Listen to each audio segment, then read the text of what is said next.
Welcome to the Rockaway Creates Connection Podcast. Are you ready to embark on a journey that celebrates the power of creativity, community, and transformation? We are thrilled to introduce you to the heart and soul of Rockaway Beach through our community stories. Brought to you by Rockaway Creates, a nonprofit dedicated to the peninsula and its people. Nestled on the shores of the Atlantic, we are New Yorkers coming to you from Rockaway Beach, Queens. Each episode will take you on an exploration of its remarkable community, delving into the lives and stories of local artists, entrepreneurs, activists, and visionaries who breathe life into our beloved neighborhood. Whether you're a longtime local or just down for the day, this podcast promises to be a source of insight, secrets, and connection. So get ready to be inspired, and you can go to rockawaycreates.org to learn more about us and how you can get involved. And if you like this podcast, please like it, binge it, and share it with your friends. Yay. All right. Here we are for our October edition of Rockaway Creates, featuring magic. Yay. It's a beautiful time of year. The veil is thin. And what a better person to interview than our very own Enchantress Shane. Hey. Thank you. Yeah, I'm glad to be here with you and to discuss and connect on this topic. It's really important. And I'll say it's really important because it connects people to power, to their creative power. And we really all need that right now. Yeah, absolutely. Well, I mean, just to begin, you have a very magical name. Like, how did you become Enchantress Shane? I love that question because I don't actually remember. And I had another business that I looked up Stevie Nicks' titles and I got it from there. It was called Your Beautiful Child. And then I would assume I did the same thing. She has an album called Enchanted. But it was a moment that just came to me. I had a friend in the car and she remembers the moment. And she remembers me saying, Enchantress Shane. And she said, that's bad. No one's going to like it. And I obviously didn't care what she said. And, you know, it feels like a really, really long time ago. But it was after I completed this women's course. And it just felt like the right thing. I was like, that's what I am. That's what I do. And it wasn't even a question. It was like plunk. It came into my head and I just claimed it. Okay. So there's a lot there. I mean, so yeah, how does magic work for you? It seems like that what you just explained is maybe part of the process. I just want to share. Before I signed on, I was like, I don't know. What's magic? I don't know. And then I was like, okay, Dana's going to be on. And so I want to say that magic happens in connection. And it can be with another person. It can be with the divine. It can be with anything the person thinks is super special. And it's like the trust is so synonymous with magic because you have to trust it's real. You have to believe it. And there's a lot of different umbrellas for magic. And sometimes people call it positive psychology. And sometimes people say it's quantum physics or it's religion. It's faith-based. I like the word magic because it seems like bullshit. And it's like, in my world, I like to prove mainly to myself that the things that people say are bullshit are real and practical. And so if I thought Enchantress was not real or not good or sort of weird, it's included in the magic because there were times that I'm like, oh, that's for people in my world, in my goddess world. It's like I'm Enchantress. But living in Rockaway, it's a small town. And when there were elder women saying, oh, it's Enchantress Shane, I was like, oh my God, wait, we're all going to say this? And I was like mortified. But it was bigger than me. And then I got to fulfill and step into these bigger shoes of people that were older than me, who weren't playing my goddess games, but they were honoring me and saying, oh, you're the Enchantress. And so I had to really have some conversations with the Enchantress being like, yeah, this is what's you've said. Now you got to claim it. You know, it's easy to claim in my house alone, but then going out into the streets and writing the advice column, I've like learned to live in it. Yeah. Yeah, when you share that, it makes me think of some of the magical people that I've been able to meet through you. Like there's like this magical fairy named Sophia that like just somehow is here on the peninsula too. And she's so, I mean, she's so magical in so many ways. I don't know if she uses that word to describe herself. But yeah, it's like that part of connection that you're talking about. Like how do you experience magic in other people? Oh, I love that question. The first magical people I really met were children with autism, because everybody was saying like, oh, you were like, the title was children with disabilities and people with disabilities. And when I met children with autism, I was like, oh, wait, they are so magical. They see the unseen. They realize what other people don't want to realize. They will be with the truth when other people will avoid. And it's really where I got most comfortable with magic, because they weren't afraid of the things that most adults and normal people were afraid of. And it really gave me permission to explore that more. Because it was at the same time I was graduating this women's program, and moving away from working with parents with special needs into working with everybody else. And they were the beginnings of it, because they were not understandable. And that's what magic is, not understandable. It's not, doesn't make sense to the everyday person.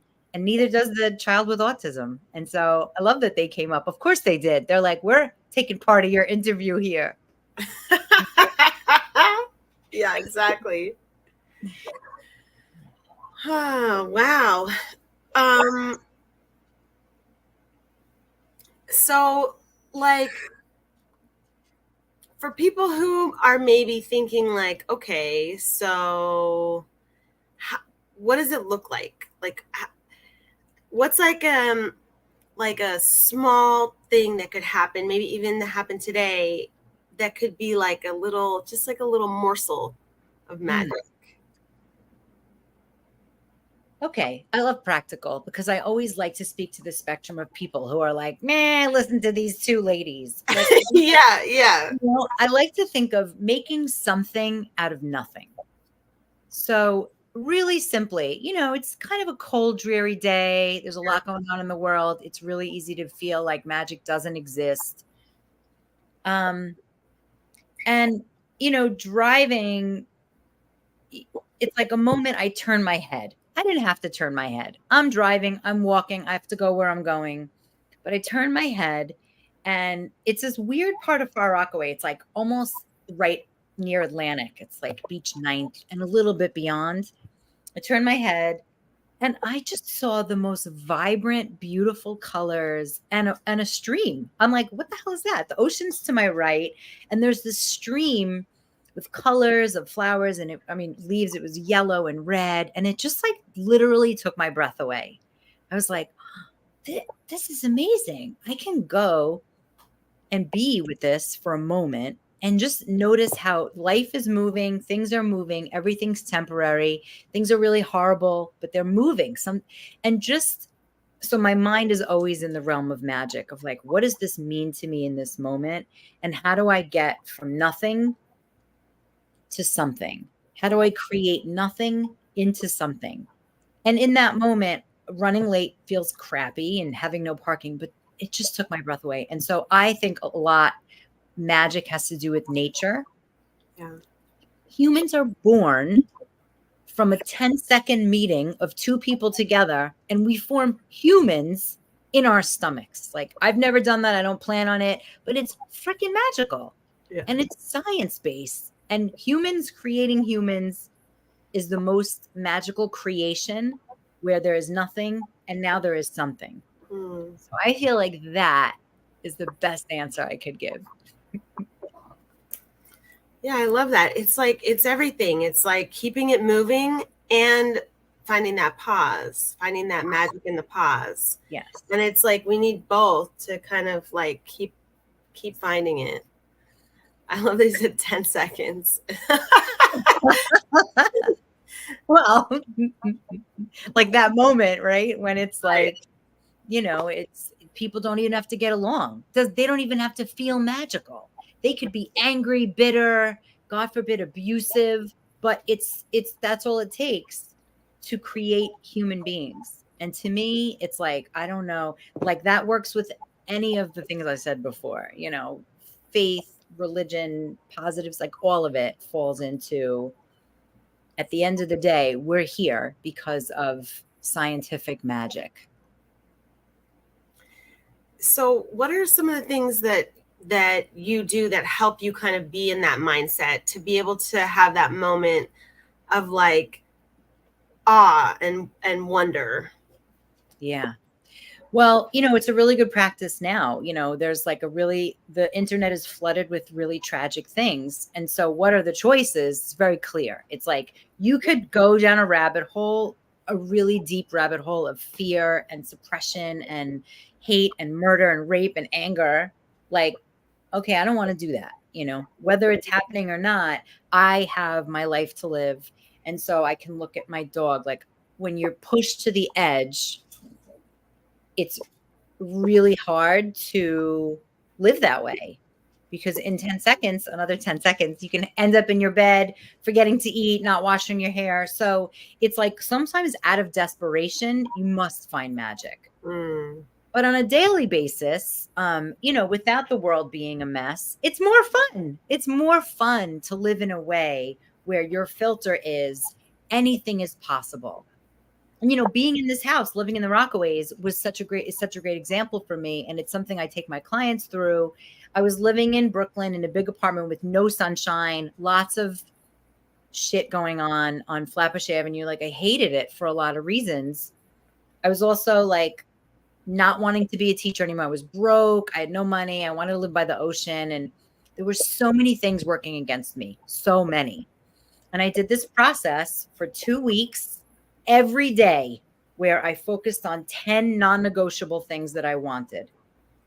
I didn't have money in the bank. I had no idea about Rockaway. I didn't even know. I just knew October 15th, this was the date.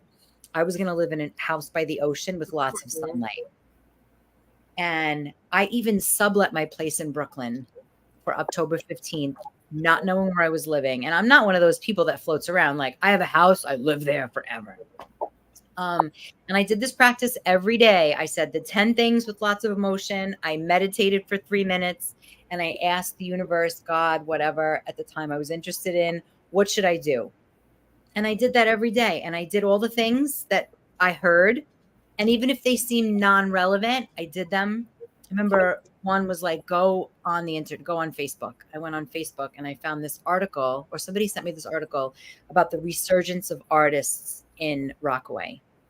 And this guy's name was at the end of it, Richard George, who's an artist. And I wrote to him and I was like, hey, I'm thinking of moving here.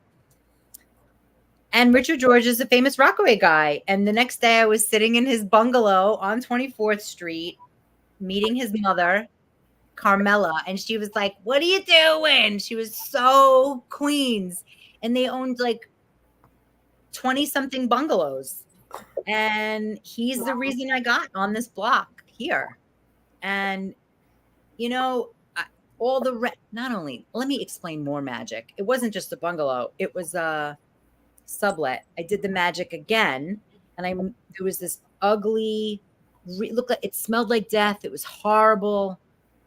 And I said to the guy, we had this whole, you know, meeting of how people do in Rockaway, and the entire place was gutted for me.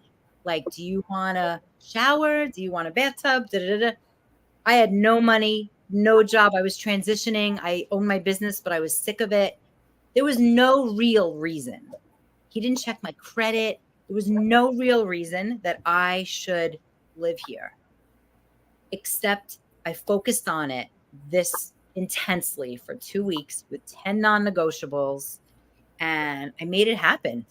And so that was like the biggest magic, that whenever I get down, because I do, I'm living in my intention. And it's only, I love Rockaway. We all love Rockaway, but it's a big part of the magic for me, which is it's small enough that we could see the magic unfold, and meeting people that you can see them again really easily, and then you just make it happen. So on a very practical level, if you hyper focus on what you want, super clear, you only speak about it as if it's actually happening, right? It brings in the laws of attraction somewhat. And then you just watch it unfold.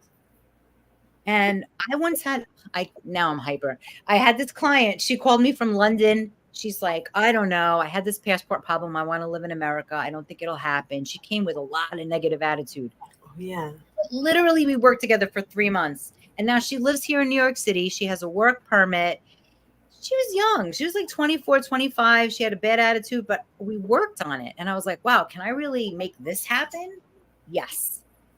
And so that's why I love to work with people. And like the marketing aspect of trying to explain magic has been like the hardest thing of my life. But the truth is, you have to trust, A, anything is possible, and B, trust the person that you're saying, will you help me do this? Will you be my guide? Because I've worked with women who wanted to get pregnant. They got pregnant. Women, the woman who wanted to move to New York, myself, friends. And a lot of times it's about being witnessed and getting people and letting people know. Like I was telling everybody, I'm moving October 15th. And I had some shitty friends that were like, where are you moving? Blah, blah, blah, asking me really. And I was like, I just am. You just keep it going. You keep the yes going. And, it's like takes a big commitment to do that, especially when friends are like asking really annoying questions that aren't aligned with the yes. But if you do that and you don't let anybody take you off that yes, then anything is possible. I even had a client, she was 45. She's like, I want to get pregnant this year. Another one, I was like, oh my God, why are these really hard things coming? She did. Not only did she get pregnant, she knew she had to stop drinking. She wanted to also get married. And she did it. And I was like, holy shit. It's overwhelming. I'm like, how is that real? But it's real. Yeah, so exciting. I personally feel like trust is such a huge part of it. And I know like something that you say often is like, okay, can we be like all in? Yeah. And it just seems like it really goes together. It's like, how can I be all in? And then it's this relationship with trust. Totally. And it's scary, right? Like, how many people do I ask? And I say, what do you want? And they're like, well, I don't want that. And I'm like, that's not my question. It's so ingrained in the way we speak to each other, this fear of like, what if you actually got everything that you wanted? Yeah. And it's why I love self-expression so much and being seen, whether it's through your book or a play or getting on stage, because you're bearing yourself. You're being as vulnerable as you could be. And in doing that, you're saying, I'm important. I have things to say. And then you take that energy, and it's that moment where you then say, here's what I want. And if it's a high risk, like, oh, I want to get married and have a baby at 45, like it's possible you do have things working against you. But if you can own that and claim that and know that a lot of people are going to be like, she's lost her shit, she's crazy, and still be like, yep, I'm doing that. It is so hard for the part of the brain that lives in fight or flight, like hard yes or hard no. And it's a trust game. I run this women's group called the Trust Club because of this. Like, if you show up with a bad attitude, like, yeah, you could take the class. But if you're like, I'm all in, I want to be, I want to be a celebrity, or I want to be in the New York Times. It's a big risk, and you might sound crazy, and you might scare yourself and think like, oh, I'm going to disappoint myself. How am I going to live with myself if I don't get what I want? And right away, boom, the energy drops And it's so easy to convince yourself that you don't deserve it. You're not going to get it. Forget it. You're too late. It's too old. Yeah. Wow. Yeah, that worthiness stuff. Yeah. So it all gets kicked up, and you're being asked your core, like, what do you really want? Where are you not willing to tolerate? What? And that brings up boundaries and maybe letting certain people in your life go. And just for a short while. They don't have to go anywhere far, far away. But if you have somebody that's constantly negative in your life, it's really hard. It's even harder. You're making it hard on yourself to stay in a place of like anything is possible. Yeah, lately I've really been enjoying this expression, like, what if it was easy? Ugh. And, it's just a simple shift. And so it is. And so it is. Yeah. And that's a lot of things what we say that a lot at our meetings, like people speak their desires. And even then there's like, but if I didn't, like you can hear it in people's voices. It just drops. If you're like, I'm a millionaire. I am working on being a millionaire. It's already happening for me. You can get yourself pretty psyched up. And what that does is it creates actual brain space. And then, just last week it happened. Like, I was like, okay, what's happening with my money? I want to own a theater. Like, I want to, I'm owning a theater in Rockaway. I want, yes. and just right there, you start to just tweak how you speak about things. And I was like, well, I need some money. I swear it just happened like this. And I was like, maybe I should look up a loan. So I started looking up a loan. And this woman writes to me. She's like, maybe you could help me develop some characters. Boop, here's some money. And that's where I just came from. It's like, you have to really believe it. And it's going to look different than you imagine. So it's not like, oh, I want this and this and this, and this is the path. Sometimes the path is like all around the way, and all of a sudden you get dropped into where you're supposed to be, and you're like, I never could have imagined that it would be like that. So you have to be willing to, I'll use big words that we all love, like surrender, and say, like, here's the end game. Here's what I want. And I have no idea how it's going to happen, but I'm going to trust that I'll do the right things to see it unfold. Yeah. And if you feel really courageous, you could put a date. And I moved into that bungalow on October 15th. I had met with the guy and I said, oh, it was already September. And I said, well, what about October 1st? He's like, nah, I got to move some stuff up in the attic October 15th. And I was like, whoa, that's crazy. And I also realized it's a magical month for me. Like, I moved in October 15th. A bunch of years later, I did a one-woman show around then. A bunch of years later, I produced my book, my second book. So, like, I think October is my magic month. I'm claiming that. Yeah. It's fun to. So how many years ago was that when you first moved on October 15th? It was 2016. Beautiful. So it's like lucky number 7. Yeah. Oh, that's interesting. And then, yeah, my October 15, 2016, and this will be my 8th winter. It was winter. I moved in October, right? So I was like, who does that? It was great. It was, and then not only is it like a great block, I love my house. It's like it's intentional living on this block. Like, I had a block party for us this summer. Everybody wanted it and they were thanking me. It wasn't that hard, but it was just like where I'm supposed to be. Yeah. And so the universe conspired to really help me make it happen. I mean, how many people talk about they want to live somewhere and automatically they talk about they don't have the money for it. They don't have the credit. I didn't need any of that.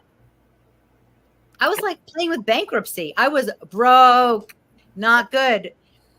But, what I also know is you have to play with magical people. My landlord's not like a wizard type of guy, but he just liked the idea. He thought I was a good fit. I don't know, or he just got some intuition that was like, and his mom is this magical woman. She's a legend and an icon in her own way. So it made sense that he was able to really see me and know that I belonged here. Yeah. What are some of your favorite magical places in Rockaway? Ooh. I mean, of course, the ocean. Yeah. But also, I really like these places that have leaves and trees because we don't have a lot of that here. So I guess it's out of Rockaway, but it's Bayswater is kind of a cool mystical place with these huge homes and these walking paths with leaves and trees. So that's a fun side. I also like the Bayside, where we're in this strip of land and there's money making Manhattan, all intense and crazy, and we're over here. I find lots of magic at the brewery. When I first moved here, the brewery just opened, and this woman in Atlanta who was super magical, she had these stations. And one station you could like draw pictures, another station you could get rid of your anger and put it in a box. It was very like along the way that we put stuff out. Yeah. And it was the first place I ever did an open mic. It was the first place I ever danced burlesque in Rockaway, which was so edgy. It's like get half naked with your neighbors. Like who does that? But I've also, after that event, we made a music video with the Rat Trap Bumpkins because we were just sitting around and I'm like, let's make a music video. And the leader of the band, or one of the leaders, was like, I love that. And then the owner was like, let's film it. And it was like, poof, it just happened. We made a rock video. So I feel like that place, no matter what stage of life it's in, is a community-based center. And there's something in the energy there that brings people into action. I love that. Yeah. Well, we have, I know we have our Dia de los Muertos party coming up in a couple days. And I was wondering if you could share with us a little bit about the spell jar. Okay. First of all, we planned that. And then I actually did it with a little girl a little friend of mine. She's 7. Another magical person. Oh, she's so magical. Yes. And we have a magical friendship. We met when she was 6 months old.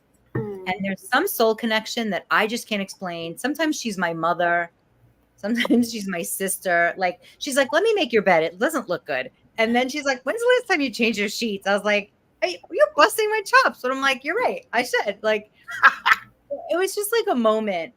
Also, children are really magical and witchy. I'll just sidebar for a second. There was a moment she was tantruming out big, and she's a big, full of emotion little kid.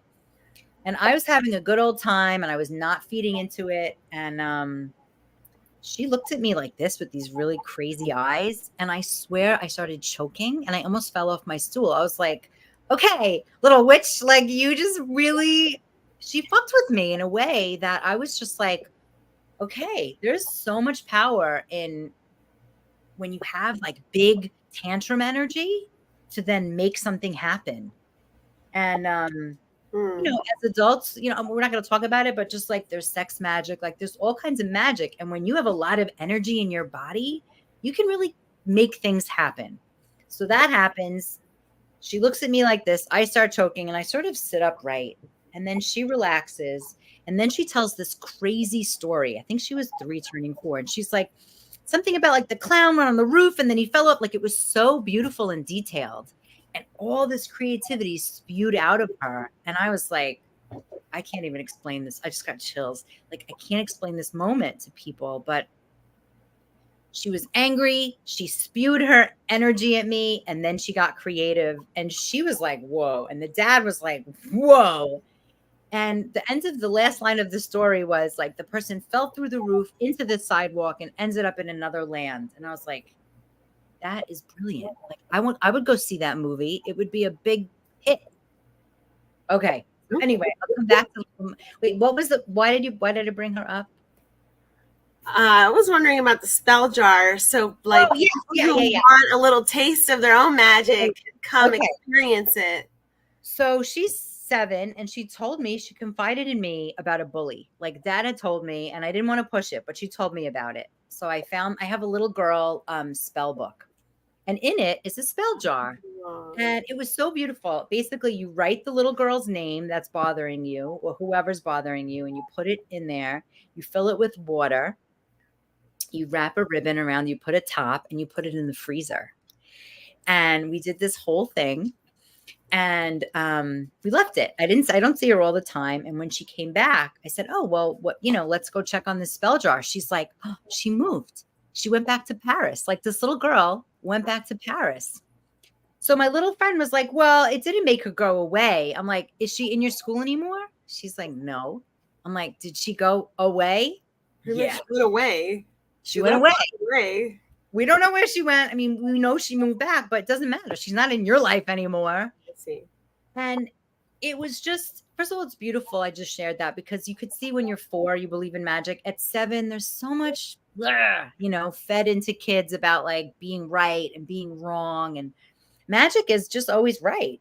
It's just always for the highest of good. And the only way we can play with it is that way. I don't know about dark magic. We don't hurt anybody. We just bring the good. So it's a win-win situation. And so this spell jar we're going to bring in the ancestors, and people can bring in their one ancestor or all of their ancestors, but it's a jar for the people who are like, oh, that's voodoo stuff. I want to say it's a jar of memory. It's a jar to get support and love that you might get anyway from a person that's related to you or an energy that wants to support you that is no longer here on this earth. Yay. And we make it fun and pretty and exciting so that when we look at it, we feel good. And if anybody has takes issue with magic, it's like, you can call it anything you want. I love magic because it makes me, it just brings in anything is possible. And, to me, that's a really special thing to do in community. And so Rockaway Creates, as we do things in community. It's going to be a really special, fun time. And actually, Rashida, the owner of Sarah's, which we're having it, she's pretty magical. And she has a really magical story about how she opened that space and, what happened with her through Sandy. And so in Rockaway, I feel like magic is everywhere. And if you, I don't remember who said it, but I was in Israel at the time and I was in love in this magical place called Yafo, and I met a wizard guy. Anyway, it was a small piece of land near a port, and people would say, that's where I learned it. Somebody said it in Israel, that when you have water rushing under you, it keeps your heart open. And we live in this peninsula with water all around. And so even, everybody here, and there's so many kinds of people, it's New York City, is pretty magical. Even like the most hardcore XYZ type of person has magic in them. We have a lot of music here because music brings up magic in the body. Why people cry at concerts or, people feel their feelings. We have a lot of emotional people, passionate people here in Rockaway because we're all drawn, I think, to live near the water. Yeah. And to be surrounded by it. Yeah. Yes. Yeah, it makes a lot of sense. Right. Yeah. I love when it gets down to the practical because I want people to really believe in more magic, because we need magic and miracles. We need them all the time, and especially now. And some people write to me and they're like, oh, but do you think there's ever going to be peace? And it's like, you know what? Did you think there was ever going to be light? Like, somebody created light. We didn't always have electricity. So when we bring it to that point, I just want more people to think like anything is possible. And to me, the light, I'll just bring in that light is what breaks up darkness, and so I think that's really important to remember, that even the most hatred or the most darkest of dark, one little light is all we need. And you have that beautiful candle. Yeah. And to make it enchanting, to bring in the enchanting, to me means everybody wins. Everybody leaves. Everybody feels left in a better place than when they started. Well, that's it. That's it.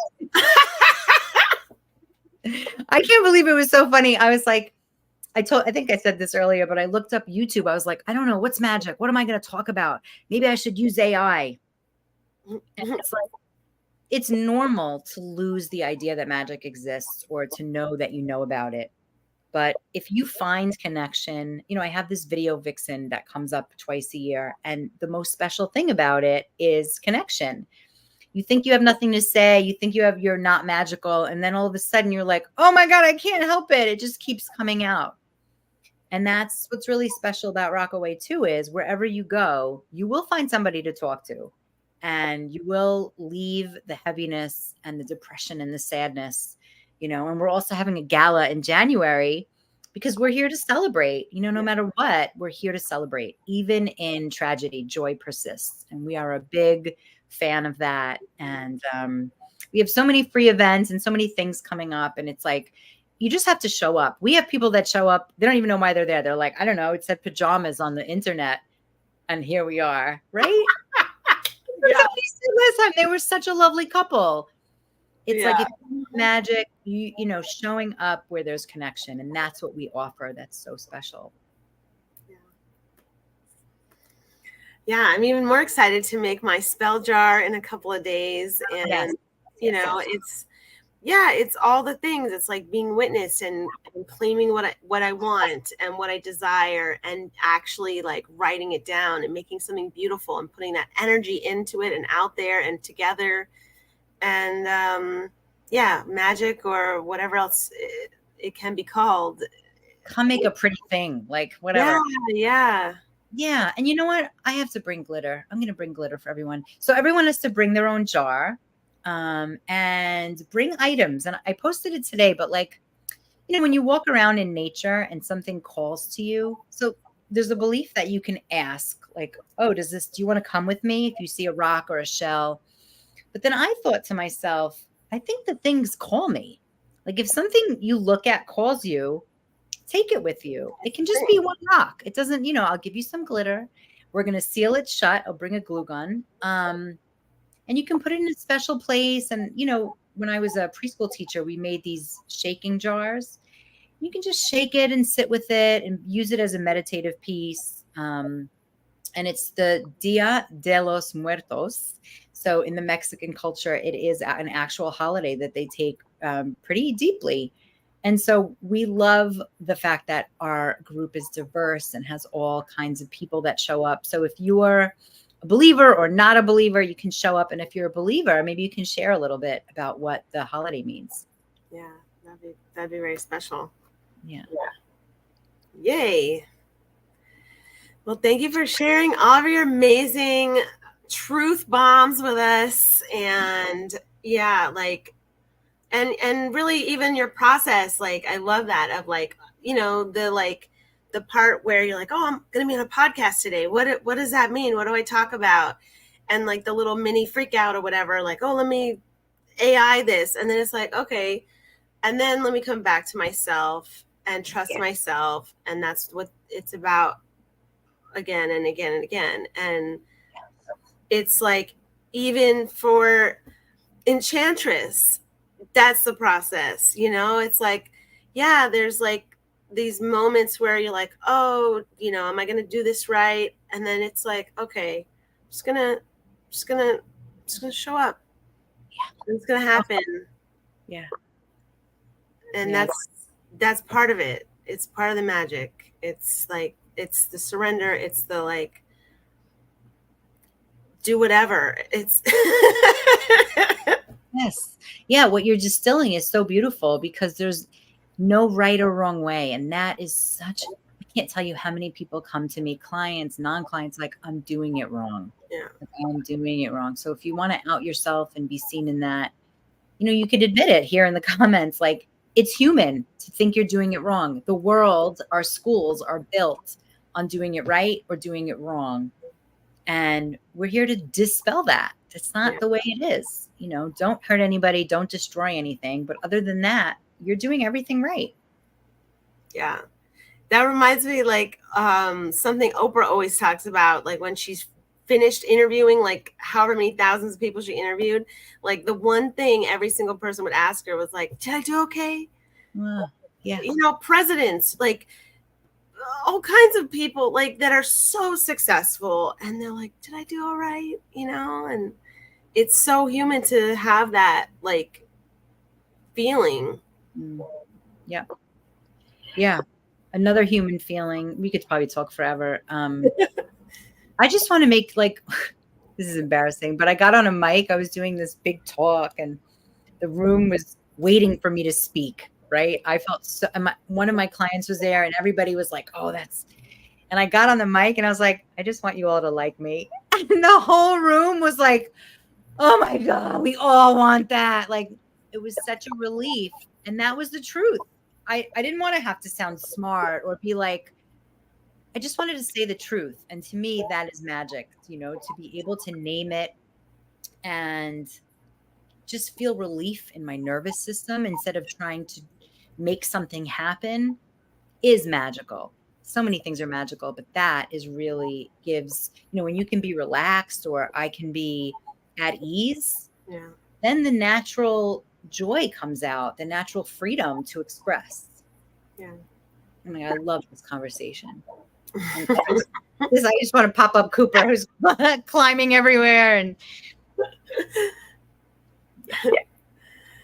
Beautiful. Well, we hope to see everybody November 2nd and January 20th for the Rockaway Creates Winter Wonderment Gala. Yeah. And all the details are on all of our things and Facebook and Instagram and Eventbrite. And we'll see you soon. Yay. Thank you, Dana. Thanks.